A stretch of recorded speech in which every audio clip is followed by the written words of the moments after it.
He's a better father anyway, my son said at the family reunion. 15 years wasted on a loser, my wife laughed beside her new boyfriend.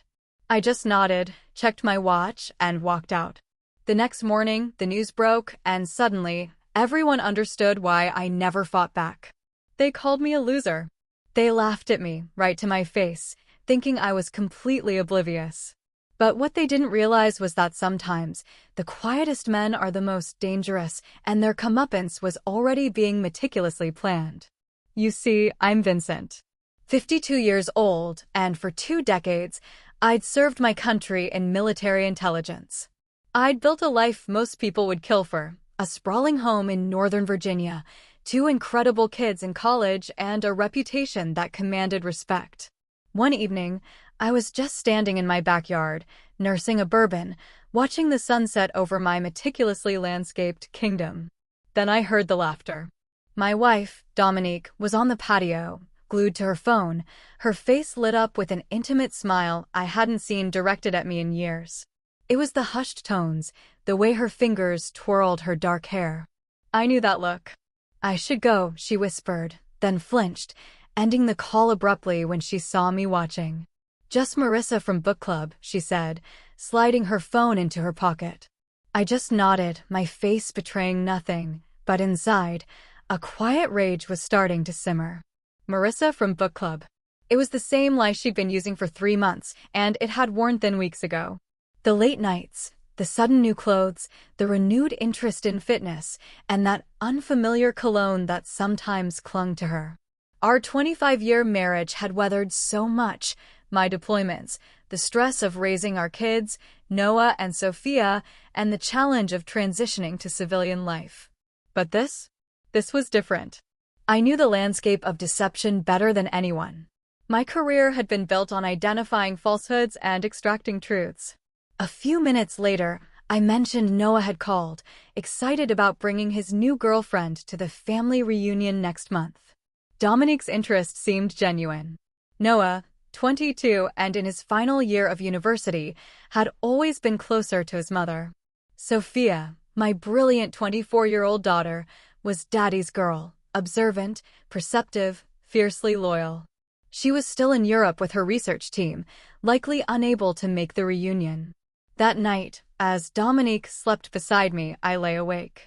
My mind, a finely tuned instrument of observation and pattern recognition, was compiling the evidence. The text messages I'd seen reflected on our bedroom window as she typed in the bathroom. The credit card statements showing lunches for 2 at hotels where no business meetings were scheduled. The GPS history on her car that never quite matched her stories. I hadn't intended to spy on her, but after 2 decades in intelligence, certain habits are just second nature. Threat assessment, you know? I knew who he was, Preston Harlow.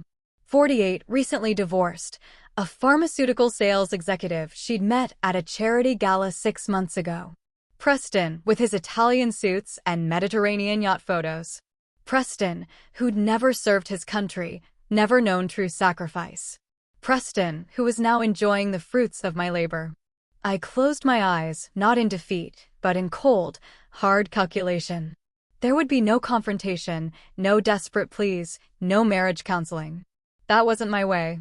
Instead, just as I'd done countless times in my career, I began constructing a mental blueprint, meticulously detailed, precisely timed. But this blueprint wasn't for a military operation. This was for something much, much more personal. The week-long family reunion at Lake Anna was a tradition, started by my parents decades ago. This year, it coincided perfectly with my plans. The resort hummed with activity as relatives arrived. I deliberately secured 3 cabins, one for Dominique and me, one for Noah and his girlfriend, and a third that ostensibly waited for Sophia.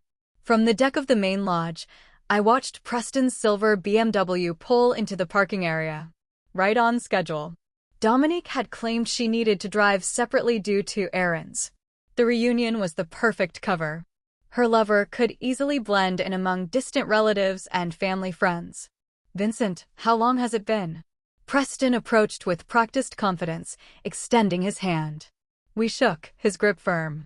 Dominique had orchestrated this, introducing him to family members in the past few months as an acquaintance. "Preston, good to see you," I replied, my voice calm, almost warm. "Dominique mentioned you might stop by." His perfect veneers gleamed. "Wouldn't miss it. Your family reunions are legendary, according to her." I simply nodded. 27 years running. My father started the tradition. His eyes darted around, searching for Dominique. "Beautiful place. I can see why you keep coming back." "Family is everything," I said, my voice steady, despite the cold rage simmering beneath. The day progressed with forced pleasantries. I played the gracious host, observing every sickening interaction between my wife and her lover. Their attempts at discretion were almost insulting in their transparency. Brief touches, knowing glances, synchronized bathroom breaks that lasted suspiciously long. By evening, most family members had gathered around a massive bonfire. I stood apart, nursing a whiskey, when Noah approached, his girlfriend, Tessa, lingering behind. "Dad, can we talk?" he asked, his young face serious. "Of course, son." He guided us away from the crowd. "I know about Mom and Preston." I said nothing, watching his face. He continued, "She told me a few weeks ago. She said you two haven't really been married in any real way for years. Just going through the motions." I took a measured sip of my whiskey. "And you believe that?" "I've seen how you are, Dad. Always distant, always working. Mom says you checked out of the marriage years ago." His voice hardened. "Preston actually listens to her. He makes her happy." The words landed, a gut punch. I absorbed the blow without flinching. "I see. I wanted you to know that I know. And that it's okay if you guys split up. People grow apart." Noah shifted uncomfortably. "Preston's actually pretty cool. He's already offered to help me get an internship at his company." I nodded slowly. "That's generous of him." "Yeah, well." Noah shrugged, looking away. "He's a better father anyway." The word struck like precision artillery, straight to the heart. But I merely checked my watch. "I appreciate your honesty, Noah. Excuse me for a moment." I walked toward the dock where Dominique stood with Preston, their silhouettes outlined against the moonlit lake. As I approached, I overheard their laughter. 15 years wasted on that loser, Dominique chuckled, leaning into Preston's embrace. "He doesn't even suspect a thing." I cleared my throat. They jumped apart like guilty teenagers. "Vincent, I didn't see you there," Dominique stammered, her face flushing. "Clearly," I replied coolly. I checked my watch again. "I'm heading back to our cabin. Don't wait up." As I turned to leave, Preston called after me, "Hey, Vincent, no hard feelings, right? These things happen." I paused, then simply nodded and walked away, ignoring the muffled laughter that resumed behind me.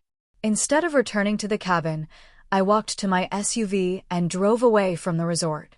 My phone was already connecting to a secure call. "Is everything in place?" I asked. "Yes, sir," replied the voice on the other end. "All systems are ready. Activation on your command." "Good. Execute 0600 hours. No deviations." I ended the call and continued driving, my face illuminated by the dashboard lights, not in anguish, but in cold, calculated anticipation. The morning sun had barely crested the horizon when I returned to the resort. I parked my SUV and walked deliberately toward the main lodge, where early risers were already gathering for coffee. I had just poured myself a cup when my phone vibrated with a news alert. At precisely the same moment, other phones throughout the lodge began chiming and buzzing.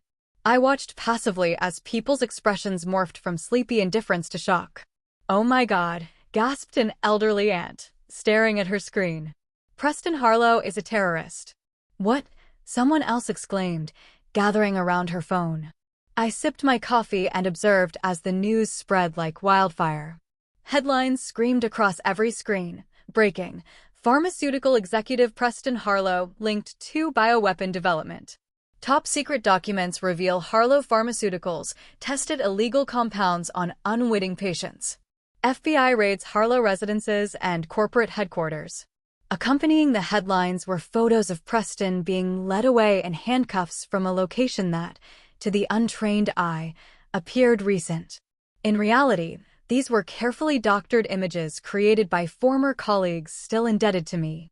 Dominique burst into the lodge, her face ashen. "Have you seen the news? This can't be real." I regarded her calmly. "Shocking, isn't it? But it's impossible. I know Preston. He wouldn't." She stopped abruptly, realizing her mistake. "Know him well, do you?" I asked, my voice eerily gentle. Before she could respond, federal agents flooded into the lodge, their FBI jackets unmistakable. Leading them was Special Agent Derek Walsh, a man who owed his career and his life to me after a classified operation in Kandahar 12 years earlier. "Preston Harlow," Walsh called out, scanning the room.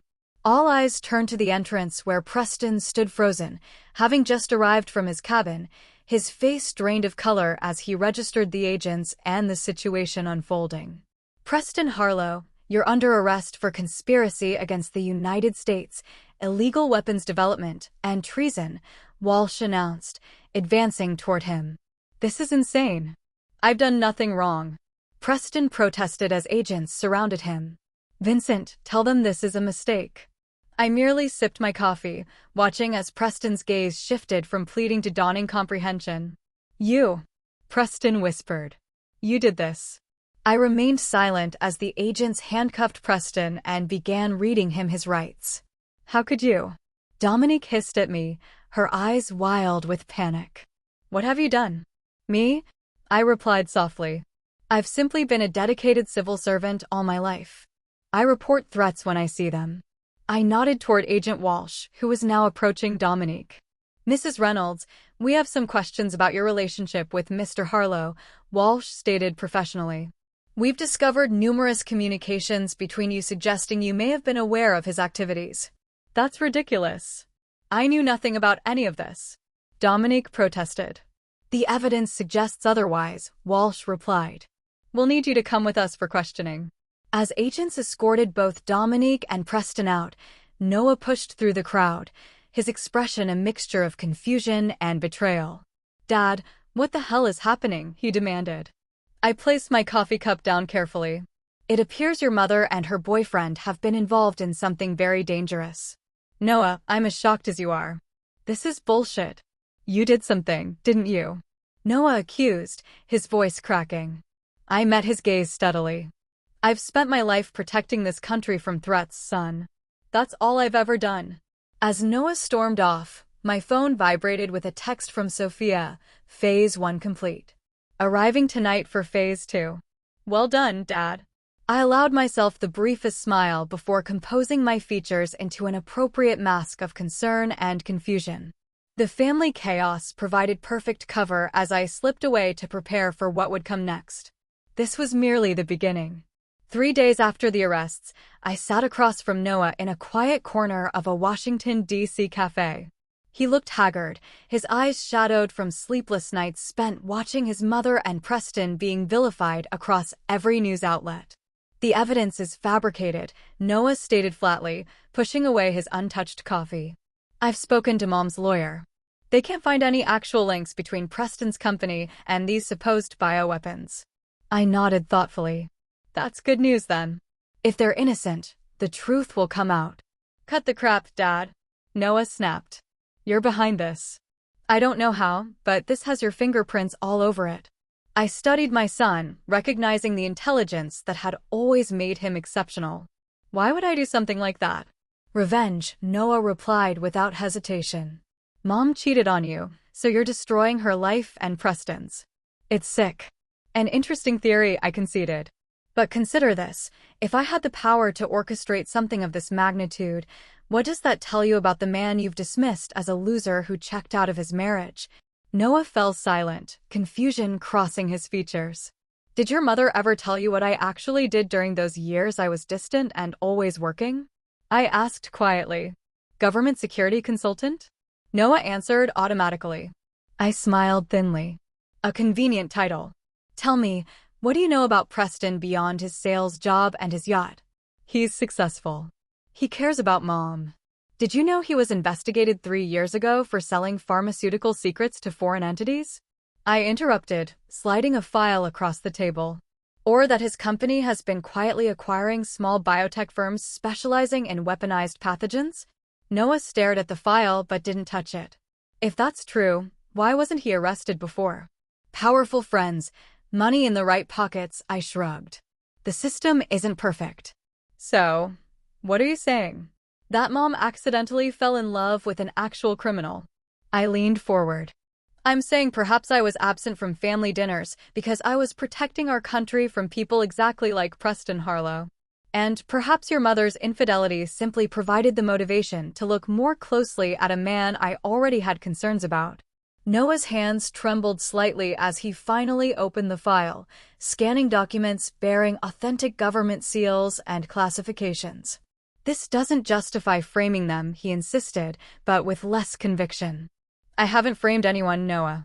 I simply provided intelligence to the appropriate authorities. My voice remained calm. The question you should be asking is not why I would do this, but why your mother chose a man like Preston in the first place. Noah looked up sharply. What does that mean? Did you know your mother met Preston 3 years ago, not 6 months ago as she claimed? I produced another document, a surveillance photo dated well before Dominique's supposed first meeting with Preston. Or whether she's visited his private account in the Cayman Islands twice in the past year? That's not, she wouldn't, Noah stammered. The internship he offered you, I continued relentlessly. The position reports directly to a research division currently under investigation by 3 separate agencies. Noah pushed back from the table, his face pale. I don't believe you. You don't have to, I replied, gathering the documents. But you might want to reconsider who the villain is in this story. As Noah stormed out of the cafe, my phone rang. The caller ID showed Sophia. He's struggling with it, I reported when I answered. As expected, Sophia replied. The Swiss account transfers are complete. Are you sure about the next step? It's extreme, even for them. They chose their path, I stated, my voice hardening, and Noah made his choice clear at the reunion. He's just a kid, Dad. He didn't understand. He's 22, Sophia, old enough to publicly declare another man a better father while knowing what her mother was doing. My tone broke no argument. Actions have consequences. After ending the call, I walked to my car where Derek Walsh waited. The federal charges won't stick, Walsh warned without preamble. My superiors are already questioning the evidence. They don't need to stick, I replied, sliding into the passenger seat. They just needed to exist long enough to trigger the international attention. Walsh nodded grimly. Interpol has issued their own warrants based on European distribution channels linked to Harlow. That's beyond my jurisdiction and my help. I never expected the American charges to be the end of it, I assured him. Just the beginning. How's the surveillance on Noah? In place. He's angry, confused. Made 3 calls to your wife's attorney after leaving you. Walsh hesitated. Are you sure about bringing him into this? He's your son. I stared out the window at the Capitol dome gleaming in the distance. My son died at that reunion when he chose them over the truth. What remains is a pawn in a larger game. Walsh shook his head slightly, but said nothing more as we drove toward my next appointment with a Russian intelligence officer who had requested this meeting through old back channels. The game was expanding precisely as I had designed it to. The exclusive private club in Georgetown provided perfect cover for my meeting with Alexei Petrov, a mid-level SVR officer operating under diplomatic cover at the Russian embassy. We sat in a wood-paneled alcove, classical music masking our conversation. Your wife and her lover have created quite the international incident, Alexei remarked, sipping his vodka. Moscow is particularly interested in the Novichok derivative formulas allegedly found on Harlow's servers. Imagine that, I replied neutrally. Alexei smiled thinly. We both know those formulas were planted. The question is, by whom? You? Or someone using you? Does it matter? The evidence exists, and multiple intelligence agencies are now investigating connections that weren't on their radar before. It matters to those of us trying to determine if this is personal revenge or something more geopolitically motivated. Alexei studied me carefully. Your daughter's research in Europe, so close to our Ukrainian operations, has not gone unnoticed. My expression didn't change, though internally, I noted that Sophia's cover was holding perfectly. My daughter is a medical researcher, nothing more. Of course, Alexei conceded, with obvious disbelief. Just as you're merely a retired security consultant. Tell me, does Noah understand the role he's playing in your chess match? The mention of my son's name from Russian lips sent a cold surge through me, though I betrayed nothing. I wasn't aware he was playing any role. No, Alexei produced a phone showing surveillance photos. Noah entering the Russian consulate in Boston 2 hours earlier. It seems he's shopping quite an interesting story to anyone who'll listen. Claims his father has fabricated evidence against his mother and her lover, and wants help proving it. I absorbed this information with practiced calm. The desperate actions of a confused young man. Perhaps, Alexei agreed. Or the opening moves of a counterplay you didn't anticipate. We're considering hearing him out. I wouldn't recommend that, I said softly, the subtle threat hanging in the air. Alexei chuckled. Always the protective father, despite everything. Don't worry, Vincent. We didn't let him in, but others might. The Chinese, perhaps, or the Iranians. Your son is broadcasting his willingness to provide information on a decorated American intelligence operative in exchange for help exonerating his mother.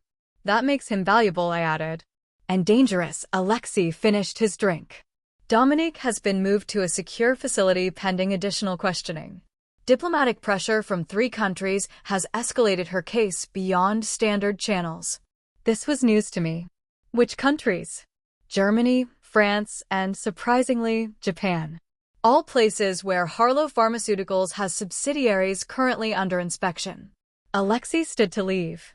Whatever game you're playing, Vincent, it has expanded beyond your control. That's usually when mistakes happen. After Alexei departed, I sat alone, processing this development. Noah's betrayal cut deeper than expected, but it also presented an opportunity to accelerate the timetable. I placed a call to a secure line. Change of plans. Activate protocol duties immediately. Across town, Sophia received the message while monitoring communications from a safe house established weeks earlier. Unlike her brother, Sophia had never been fooled by our mother's facade. Growing up, watching Dominique manipulate me had forged Sophia's unwavering loyalty and her willingness to participate in my intricate plan. Sophia initiated a sequence of encrypted commands that would trigger digital tripwires planted throughout Dominique's and Preston's digital lives. Within hours, every dark secret they had tried to bury would begin surfacing in carefully orchestrated revelations. Meanwhile, Noah paced his hotel room, furious after being turned away from the Russian consulate. His phone rang, a blocked number. "Hello," he answered cautiously. Noah Reynolds, an accented voice inquired. "This is a friend. I understand you're looking for help regarding your mother's situation. Who is this?" "Someone who shares your concern about the evidence against Preston Harlow and Dominique Reynolds. Perhaps we could meet." Noah hesitated only briefly before agreeing to the meeting, unaware that the call originated from a team operating under my direct control. The trap was set. That evening, as news broke of additional evidence linking Preston to biological weapons research in North Korea, I sat in my study, reviewing the final stages of my plan. On my desk lay photographs, not of Dominique or Preston, but of my children. Noah as a boy, looking up at me with adoration. Sophia, graduating with honors. A family that once seemed perfect. For a brief moment, I allowed myself to feel the weight of what was being lost in my pursuit of justice. Then I thought of that family reunion, of the public humiliation, of 15 years being dismissed as wasted on a loser, and my resolve hardened once more. By tomorrow, there would be no turning back for any of them. The abandoned warehouse on the outskirts of Baltimore had once housed medical supplies, an ironic setting for Noah's meeting with the mysterious contact who had promised evidence exonerating his mother. He arrived early, scanning the cavernous space with growing unease. "Hello." His voice echoed through the emptiness. "Is anyone here?" Footsteps sounded behind him. Noah turned to see a man emerge from the shadows, mid-30s, military bearing, carrying a leather briefcase. "Mr. Reynolds," the man greeted him. "Thank you for coming. You said you have information about my mother's case?" Noah prompted, keeping his distance. Indeed. The man placed his briefcase on a dusty countertop. But first, I need to understand why you believe your father fabricated evidence. Noah hesitated. Because I know my father. He's calculating, cold.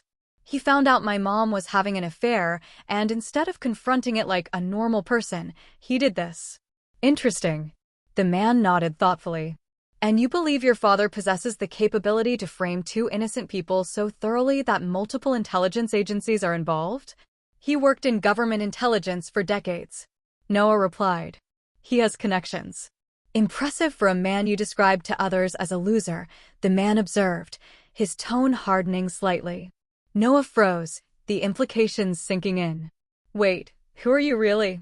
The warehouse lights suddenly blazed to full brightness, revealing a dozen operatives in tactical gear position throughout the space. Among them stood Sophia, her expression grim as she approached her brother. Hello, Noah, she said quietly. Sophia, what the hell is going on? Noah demanded, panic rising in his voice. Education, she replied simply. You've spent years believing Mom's version of reality. Now you get to see the truth. The man with the briefcase opened it to reveal a sophisticated computer setup. With a few keystrokes, the warehouse walls illuminated with projected images, surveillance photos, documents, and video footage. Preston Harlow, the man began, gesturing to the displays.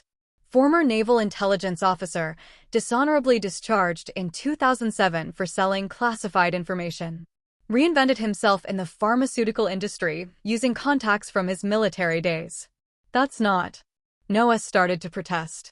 Your mother met Preston in 2020 during a classified operation your father was leading in Vienna, Sophia continued, advancing the displays to show dated photographs of Dominique and Preston at a gala. She was there as Dad's cover. Preston was there representing interests that directly opposed American security.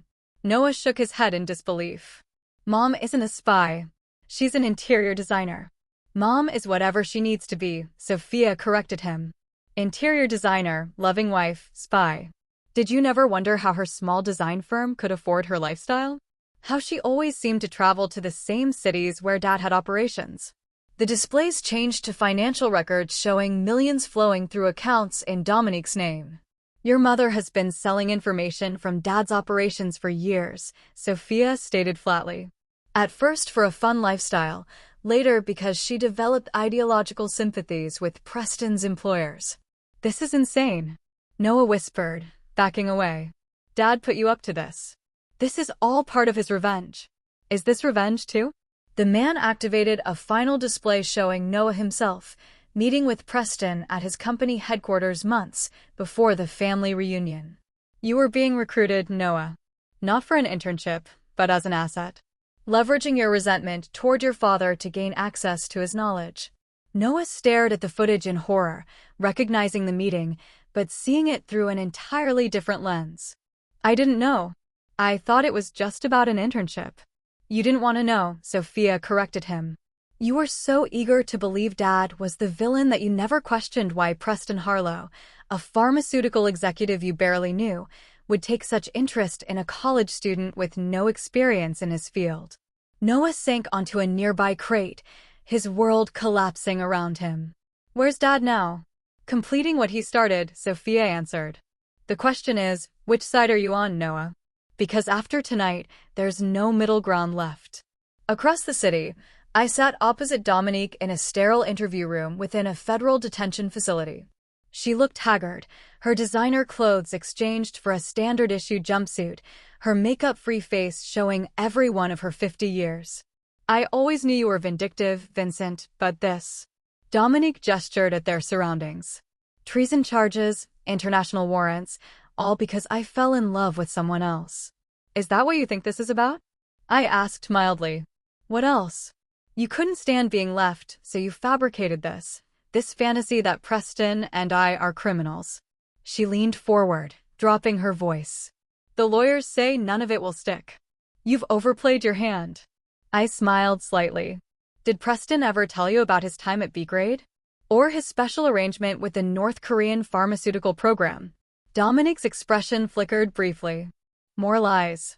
Perhaps, I conceded, but effective ones, judging by how quickly international agencies became involved. Tell me, do you remember a vacation we took to Lake Geneva in 2016? You insisted on that specific hotel, the one with a private boat launch. The color drained from Dominique's face. That was years ago. Indeed. During an operation tracking biological agents moving through Switzerland. Curious timing for you to suddenly desire a Swiss vacation, especially at a hotel where 3 known arms dealers were staying. I tilted my head. I've overlooked so many coincidences over the years, Dominique. So many strange alignments between your social calendar and sensitive operations. You're delusional, she whispered, but without conviction. The affairs I could have forgiven, I continued as if she hadn't spoken. The disrespect, even the poisoning of Noah against me. But selling out your country, endangering operations that cost good people their lives. My voice remained steady even as my eyes hardened.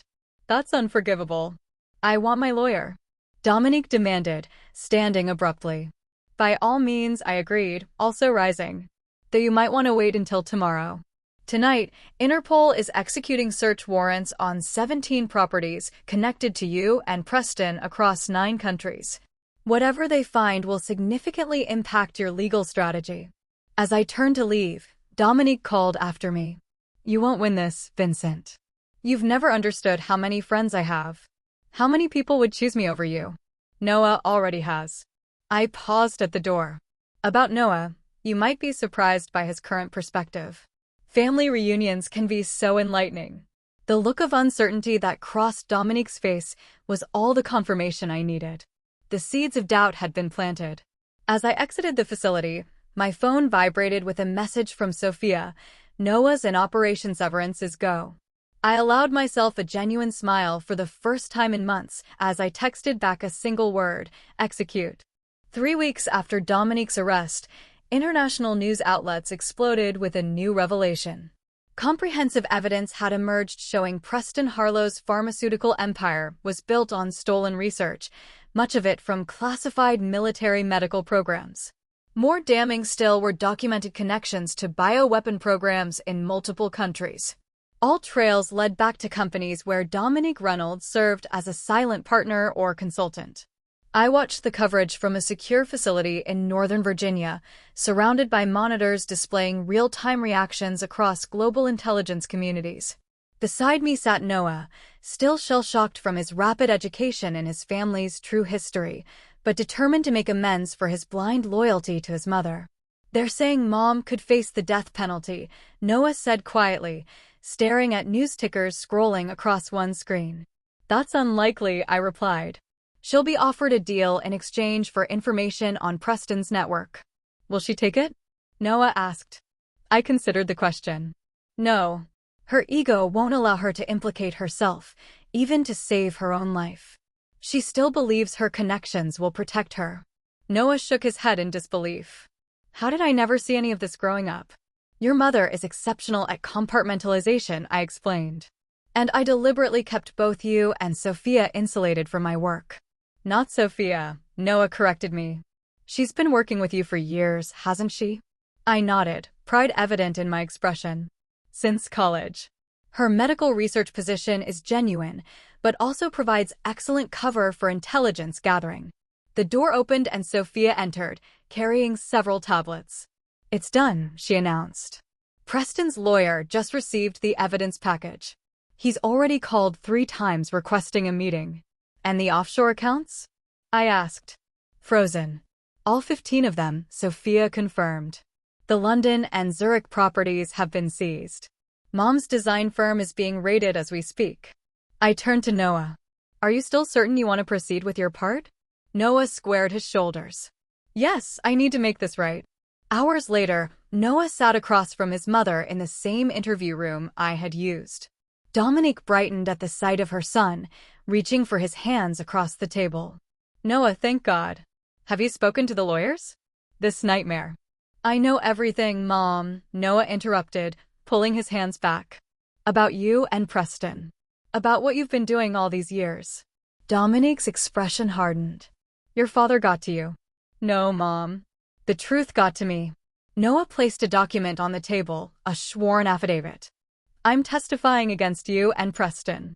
About the meetings, the recruitment attempts, everything. You can't be serious, Noah. After everything I've done for you. I protected you from knowing what your father really is, a cold, calculating killer who values his missions more than his family. That's exactly what you wanted me to believe, Noah acknowledged. But now I understand why he was distant. He was protecting us from the consequences of your actions. Dominique's face contorted with rage. You ungrateful little.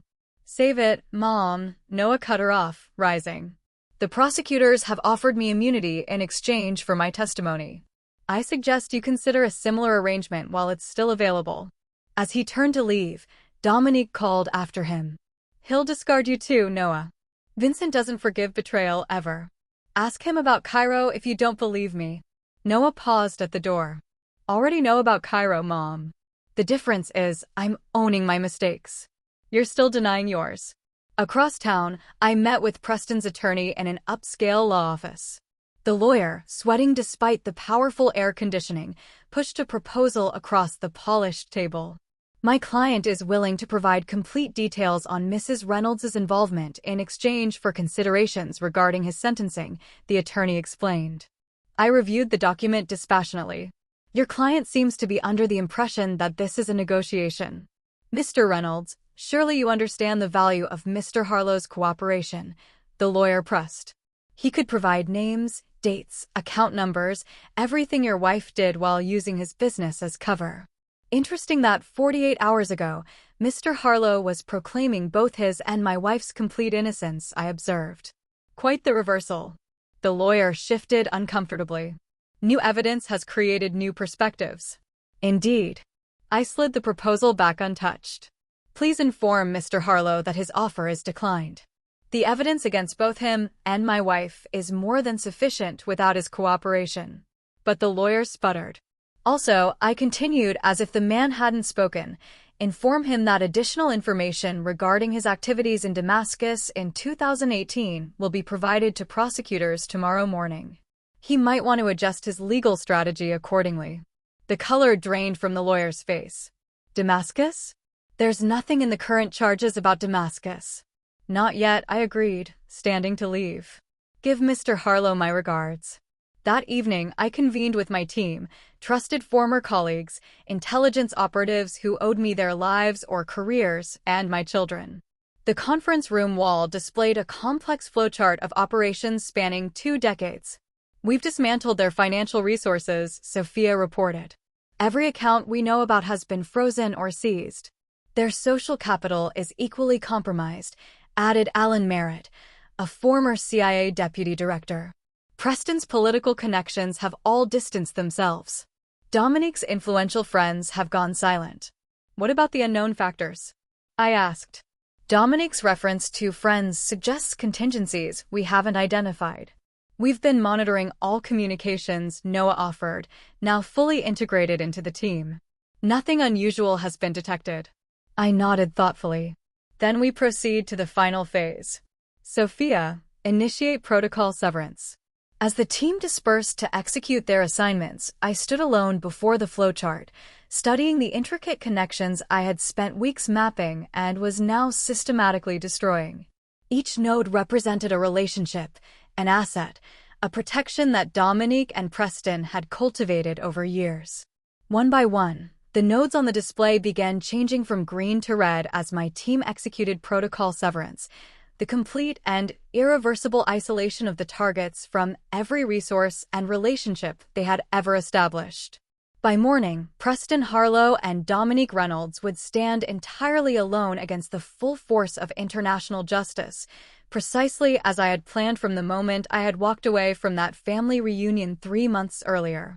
2 days before the preliminary hearing that would determine whether Preston and Dominique would be tried separately or together, I received an unexpected visitor at my Virginia home. Special Agent Walsh arrived without warning, his expression grave. We have a situation, Walsh announced without preamble. Dominique has disappeared from federal custody. My expression didn't change. Disappeared during transfer to the courthouse for a pretrial meeting with her attorneys. Walsh ran a hand through his thinning hair. The transport vehicle was found abandoned. Both agents unconscious but alive. No sign of Dominique. I nodded slowly. The contingency she hinted at. Impressive. Walsh studied me carefully. You don't seem surprised. I'm not, I admitted. Dominique always maintains escape routes. I've been expecting something like this since her arrest. My superiors are suggesting you might be involved, creating an opportunity to deal with her personally. I smiled thinly. Your superiors credit me with too much influence over federal prisoner transportation protocols. Maybe, Walsh conceded. But they've authorized surveillance on you effective immediately. Whatever history we have, Vincent, I can't interfere with that. I wouldn't expect you to, I assured him. Tell your superiors I'll be staying right here, easily monitored. No sudden trips or unexplained absences. After Walsh departed, I contacted Sophia. Your mother has fled custody. Right on schedule, Sophia replied, unsurprised. Facial recognition caught her boarding a private jet at a small airfield in Delaware 90 minutes ago. Destination filed as Toronto, but the flight plan diverted over Pennsylvania. She's heading for the lake house, I concluded. Predictable. She believes the emergency documents and cash are still hidden in the boathouse safe. They are, Sophia confirmed, along with tracking devices in every bill and document. Noah has a team standing by 20 meters from the property. Tell him to maintain position, I instructed. She won't be alone, and I want to identify everyone involved in her escape network. For the next 18 hours, I performed the role of concerned, bewildered husband perfectly. I cooperated fully with FBI surveillance, made appropriate calls to attorneys, expressing shock at Dominique's escape, and appeared genuinely distressed in a brief press interaction outside my home. Meanwhile, Sophia and Noah monitored Dominique's movement from their operations center. My mother had indeed gone directly to the family's secluded lake house in upstate New York, accompanied by two men identified as private military contractors with ties to Preston's overseas operations. She accessed the safe 30 minutes ago, Noah reported. GPS trackers show movement north toward the Canadian border. And Preston? I asked, speaking via encrypted line from my study, while FBI agents monitored the exterior of my home. Still in custody, but his attorney has filed emergency motions claiming the evidence against him is inadmissible due to your personal involvement in the investigation, Sophia answered. The judge has scheduled a hearing for tomorrow morning. I considered this information. Preston is a distraction. Your mother is the priority now. She'll attempt to cross at a minor checkpoint using credentials from the safe. We've alerted customs discreetly, Noah confirmed. They'll delay, but not detain her. Enough to allow our team to intercept before she realizes it's a trap. Good, I approved. I'll join you once she's secured. The surveillance on me will ease once they believe she's fled the country. 12 hours later, Dominique Reynolds sat in a Spartan room within a hunting lodge deep in the Adirondack Mountains. Her escape had proceeded flawlessly until the border crossing, where unexpected delays had forced her to divert to a secondary route. There, her security team had been efficiently neutralized by operatives she never saw, and she had found herself transported to this isolated location. The door opened and I entered alone. I should have known, Dominique said bitterly. Was there ever really an escape, or was it all your orchestration? The escape was genuine, I replied, taking a seat across from her. Your connections are impressive, or were until recently. What happens now? You turn me over to the authorities to face a show trial based on evidence you fabricated? I shook my head. Nothing I presented was fabricated. Manipulated and strategically revealed? Yes. But every document, every photograph, every financial record is authentic. Dominique's composure faltered slightly. You can't prove intent. I don't need to. The evidence speaks for itself. I leaned forward. But we're not here to discuss your legal predicament. We're here to discuss Noah. Noah? Uncertainty crossed Dominique's features.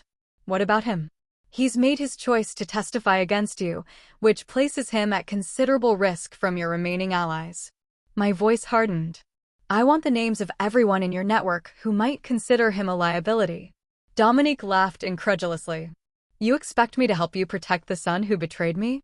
I expect you to do one decent thing as his mother, I replied evenly. but I'm prepared for your refusal. I placed a tablet on the table, displaying a video feed of Preston Harlow in his cell, sleeping fitfully. What is this? Dominique asked, confused. Preston's cell is currently pumping in a colorless, odorless compound derived from one of his own company's experimental formulas, I explained clinically. At his current exposure level, he'll experience progressive neurological deterioration over approximately 6 weeks. Symptoms begin with tremors, advance to memory loss, and culminate in complete cognitive collapse. Horror dawned on Dominique's face. You're poisoning him. I'm demonstrating consequences, I corrected her. The compound can be neutralized completely if administered within the next 4 hours. After that, the damage becomes irreversible. You're bluffing, Dominique challenged.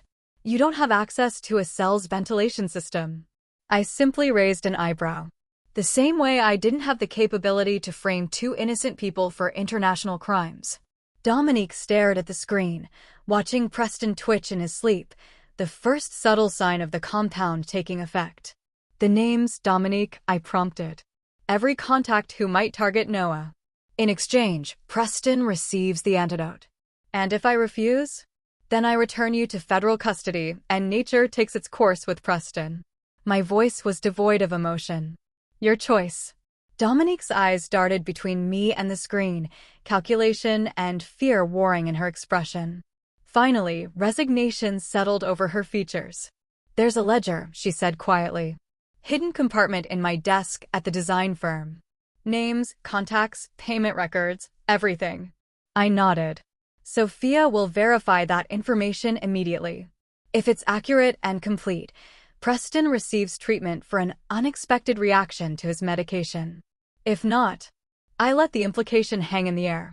You become a monster, Vincent, Dominique whispered. No, I corrected her, standing to leave. I have simply become what you always accused me of being, the man who puts objectives above sentimentality. The irony is, I learned it from you. As I exited, Dominique called after me. What happens to me now? I paused in the doorway. You'll face trial for everything you've done, but Noah will be safe. The only gift I have left to give the son who called me a loser. The door closed with finality, leaving Dominique alone with the consequences of 15 years of deception. 6 months after Dominique's recapture, I sat alone on the deck of a modest cabin overlooking the Pacific Ocean. The property, registered under a name unknown to anyone from my former life, represented my final severance from the past. Behind me, the cabin door opened as Noah emerged with 2 cups of coffee. Court TV says the jury's been deliberating for 3 days, Noah reported, handing me a steaming mug. Analysts are split on which way they'll go. I nodded, unsurprised. Your mother's defense team mounted an impressive case. The manipulated by love narrative plays well with certain jurors. Do you think she'll be acquitted? Noah asked, taking a seat beside me. No, I replied with certainty. The evidence is too comprehensive. Your testimony too damaging. But she'll likely receive a lesser sentence than Preston. Preston Harlow had already been convicted on multiple counts of espionage, sentenced to life without parole at a maximum security federal penitentiary. His mysterious neurological episode during pretrial detention had left him with persistent tremors and memory lapses that humanized him to the jury, precisely as I had calculated when ordering the antidote administered at the last possible moment. I spoke with Sophia this morning, Noah mentioned. Her cover in Europe has been officially restored. The agencies are satisfied that her involvement in Mom's case was strictly familial, not operational. I smiled slightly. Your sister has always been adept at managing perceptions. We sat in comfortable silence, watching waves crash against the rocky shoreline below. I had officially retired from all government work, my security clearances voluntarily surrendered. Noah had withdrawn from his university program, instead pursuing specialized training with former colleagues of mine, men and women who recognized the young man's potential and his need for redemption. Do you ever regret how far it went? Noah asked suddenly. The international warrants, Preston's condition, all of it? I considered the question carefully. Regret suggests I would choose differently given another opportunity. I wouldn't, not even for my own sake. I was collateral damage in your war against Mom. You were a casualty of your mother's decisions long before mine. I corrected him gently. She poisoned you against me for years, Noah. The reunion simply forced me to acknowledge how successful she'd been. Noah winced at the memory of his cruel words.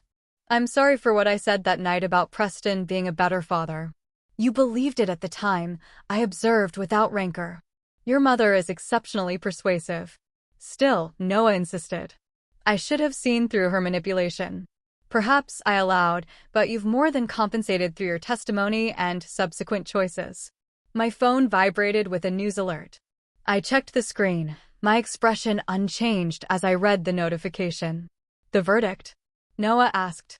I nodded. Guilty on all counts except one. Sentencing in 3 weeks, but the minimum mandatory is 20 years. Noah exhaled slowly. It's really over then. This chapter is, I agreed. Life continues. Later that evening, as Noah slept inside the cabin, I received a secure call from Sophia. Congratulations, Dad, she said when I answered. Justice served at a considerable cost, I noted. But worth it? Sophia asked, knowing her father well enough to understand his calculus. I gazed out at the moonlight reflecting off the Pacific. They took 15 years from me, Sophia. 15 years of lies, manipulation, and betrayal. They mocked me publicly, turned my son against me, and compromised operations that cost lives. And now they have decades to contemplate the consequences of underestimating a man they dismissed as a loser, I replied, my voice carrying the finality of a closed account. So yes, worth every sacrifice. Noah is healing well, Sophia observed, changing subjects. His training reports are excellent. He has potential, I agreed. Different from yours, but valuable in its own way. Will you tell him about the new assignment, the consultancy? I smiled slightly. When he's ready. Some talents shouldn't be wasted in retirement. After ending the call, I remained on the deck until dawn, watching the inexorable rhythm of waves against stone. Nature's patient demonstration that even the hardest surfaces yield eventually to persistent force. Inside the cabin, secure files waited with details of emerging threats and requested assistance from agencies that valued my particular skills. My official retirement had never been intended as an ending, merely a transformation. The man who had been publicly humiliated at a family reunion, who had nodded and checked his watch and walked away rather than causing a scene, had not been demonstrating weakness. He had been exercising the patience of a master strategist who understood that true victory required not emotional outbursts, but calculated, relentless execution. As the first light of morning touched the horizon, I opened the file and began planning my next moves. The world had not become safer during my brief retirement. There were still threats to address, still justice to dispense, and Vincent Reynolds, freed from the burden of pretending to be less than he was, had never been more dangerous.